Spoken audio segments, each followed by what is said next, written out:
Saudara Pengadilan Tipikor Jakarta Pusat hari ini menggelar sidang perdana dengan terdakwa Sekjen PDI Perjuangan Hasto Kristianto. Hasto diadili dalam kasus dugaan suap pengurusan penggantian antar waktu anggota DPR untuk Harun Masiku dan perintangan penyidikan. Dalam surat dakwaan jaksa penuntut umum KPK yang dibacakan dalam sidang, Hasto didakwa menghalang-halangi proses penyidikan terhadap Harun Masiku yang tengah dilakukan KPK pada Januari 2020 lalu. Sekjen PDIP itu disebut memerintahkan Harun Masiku melalui anak buahnya Nur Hasan untuk merendam telepon seluler. Hal itu dilakukan supaya posisi Harun Masiku tidak terlacak oleh tim KPK. Atas dakwaan jaksa penuntut umum, tim pengacara Hasto berencana mengajukan keberatan atau eksepsi. Mereka sempat meminta waktu 10 hari kepada hakim untuk menyusun eksepsi. Namun hakim menolaknya dan menjadwalkan sidang eksepsi digelar pada Jumat 21 Maret 2025.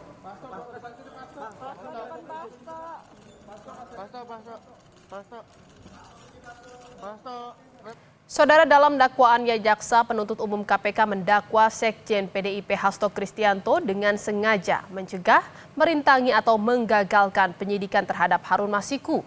Hasto disebut jaksa menyuruh Harun Masiku melalui Nur Hasan untuk merendam telepon genggam Harun sehingga tidak bisa terlacak oleh KPK yang tengah melakukan OTT. Perbuatan terdakwa dilakukan dengan cara-cara sebagai berikut. 1. Menyuruh Harun Masiku melalui Nur Hasan untuk merendam telepon genggam.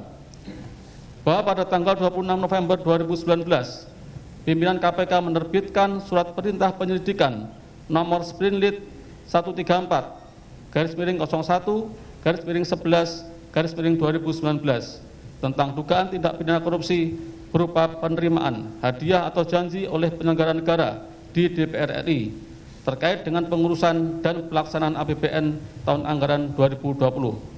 Atas penyelidikan tersebut, penyelidik menemukan dugaan tindak pidana korupsi penerimaan hadiah atau janji oleh penyelenggara negara di Komisi Pemilihan Umum atau KPU, kemudian melaporkan kepada pimpinan KPK.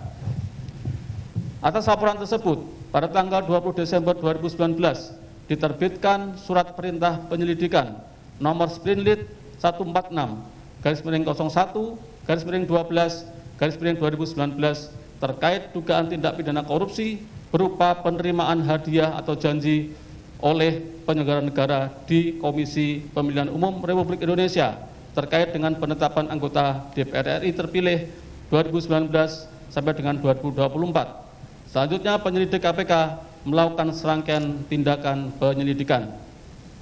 Pada tanggal 8 Januari 2020, petugas KPK menerima informasi perihal komunikasi antara Wahyu Setiawan dengan Agustiani Tio Fridelina yang menyampaikan adanya penerimaan uang terkait dengan rencana penetapan Harun Masiku sebagai anggota DPR RI terpilih 2019 sampai dengan 2024. Sehingga petugas KPK mulai mengawasi pergerakan pihak-pihak yang diduga terlibat, yakni Wahyu Setiawan, Harun Masiku, Saiful Bahri, Doni Tri Istiqomah, dan Agustiani Tio Fridelina.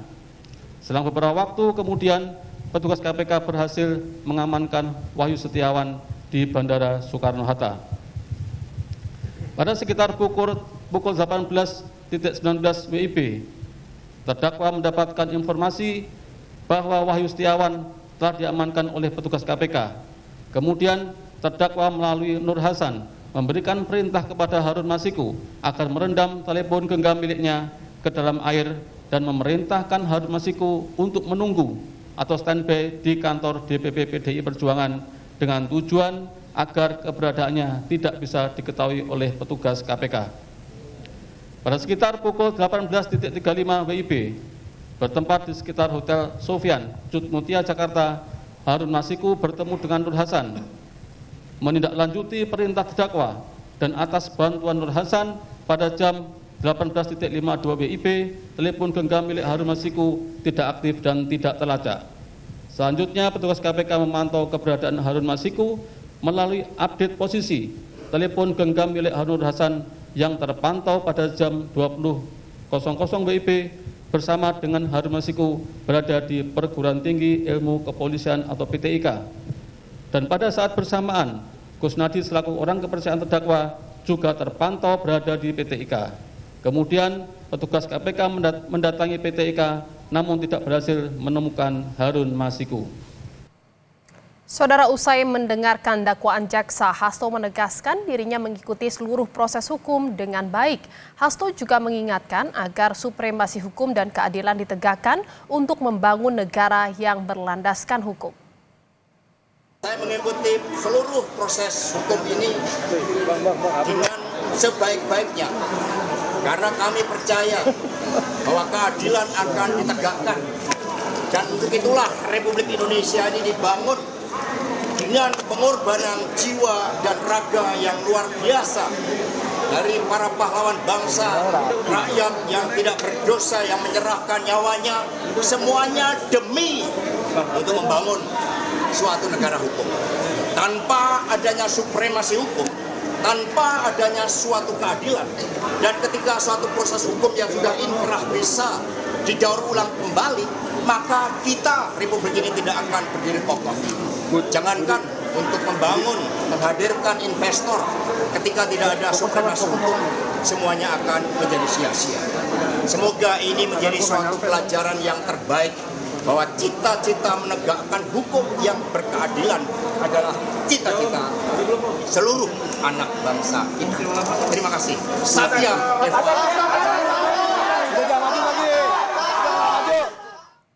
Sebelumnya, Saudara, Hasto Kristianto ditetapkan sebagai tersangka oleh KPK dengan 2 jeratan pasal sekaligus, yakni pasal suap dan perintangan penyidikan. Dalam pasal suap, Hasto bersama Harun Masiku diduga melakukan penyuapan kepada mantan komisioner KPU Wahyu Setiawan. Sementara di pasal perintangan penyidikan, Sekjen PDIP itu diduga menghalangi upaya pencarian KPK terhadap Harun Masiku yang saat ini masih buron.